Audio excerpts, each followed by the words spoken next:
មានហូនម្លេះដល់ក្របានធ្វើដល់ទីប្រជុំគ្នាក្នុងនេះវាបញ្ជាក់ថាចិត្តស្មារតីខាងទៀតនៅក្នុងចិត្តក្នុងបេះដូងយើងម្នាក់ៗឲ្យស្អាតទៅហើយហើយថ្ងៃនេះមកនេះតនេះគឺគ្រាន់តែជាឱកាសដើម្បីទឹកចិត្តរបស់យើងម្នាក់ៗមកបង្ហាញរួមគ្នាជយោព្រះរាជាណាចក្រកម្ពុជាជយោព្រះមហាក្សត្រជយោសម្ដេចយាយជយោប្រជាពលរដ្ឋខ្មែរទាំងអស់ដែលមានវត្តមាននៅទីនេះនៅគ្រប់ទិសទីទាំងអស់ខ្ញុំសក្ការៈខ្ញុំសូមត្រង់ឲ្យគុំព្រះរាជរាទាំងអស់ពិចារណាបាទព្រមឲ្យដល់ជំទាវអរគុណស្រីហើយជាពិសេសសូមជម្រាបសួរដល់គេរដ្ឋាភិបាលភូមិបងប្អូនប្រជាពលរដ្ឋទាំងអស់ដែលបានចំណាយពេលដល់វត្តមានយើងដើម្បីមកចូលរួមនៅក្នុងព្រឹត្តិការណ៍របស់យើងនៅក្នុងថ្ងៃនេះដោយដឹងខ្លះថាអ្នកខ្លះគឺបានមកចូលរួមតាំងពីមុនមកមុនទៅទៀតខ្ញុំសូមជាសូមថ្លែងអំណរគុណចំពោះទឹកចិត្តដល់បងប្អូនថាការលះបង់នៃការចូលរួមចំណែកនៅក្នុងថ្ងៃនេះហើយក្រុមនោះគឺពេលវេលាដ៏មានប្រយោជន៍ហើយការលះបង់នេះ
trong hai cái lối ra chưa chết đó phải kia chắc cao gì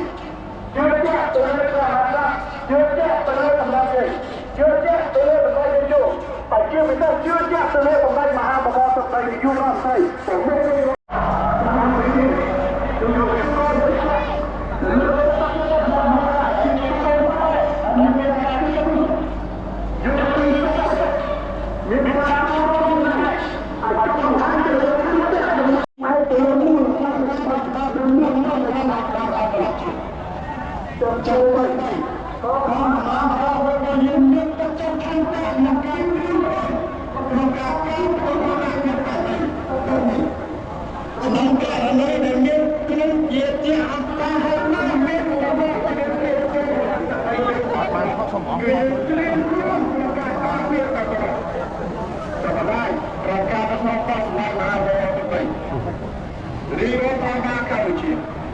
ជាចូលកម្ពុជាជឿសន្តិភាពជឿសន្តិភាពជឿដំណោះស្រាយដល់សន្តិវិធីដើម្បីភាពសុខសាន្តនៃប្រទេសនិងប្រជាជនយើងហើយយើងបន្តនឹងកិច្ចសហការរបស់ការបងប្អូនរបស់ប្រជាជាតិបែរទៅលើមូលដ្ឋានទាំងអស់នេះដើម្បីជាផលប្រយោជន៍សម្រាប់ប្រទេសជាតិនិងប្រជាជនរបស់យើងសាជាថ្មីម្ដងទៀតសូមអរគុណសម្រាប់ទឹកចិត្តម្នាក់ៗក្នុងរយៈពេល6រៀងបានមកជួបជុំគ្នាក្នុងថ្ងៃនេះវាបញ្ជាក់ថាចិត្តស្មារតីខាងទៀតនៅក្នុងចិត្តក្នុងបេះដូងយើងម្នាក់ៗឲ្យស្អាតទៅហើយហើយថ្ងៃនេះមកនេះតនេះគឺគ្រាន់តែជាឱកាសដើម្បីទឹកចិត្តរបស់យើងម្នាក់ៗមកបង្ហាញរួមគ្នានៅទីទៀតជាមិត្តរូបដែលជាកោះពេទ្យតែប្រទេសនេះគឺយើងនៅក្នុង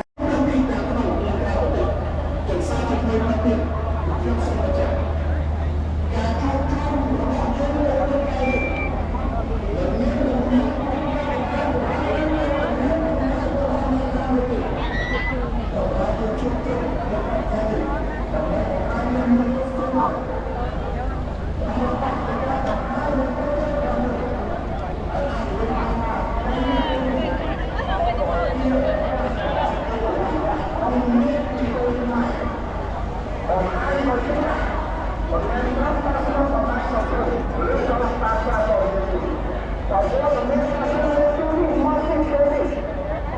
mới nói phim mới được lên trên này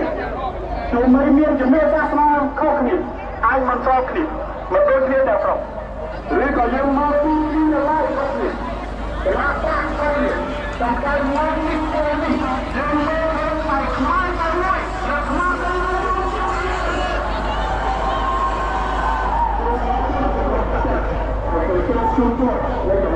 rồi tôi tới đây rồi chốt chị đồng ý đó anh vui mà rồi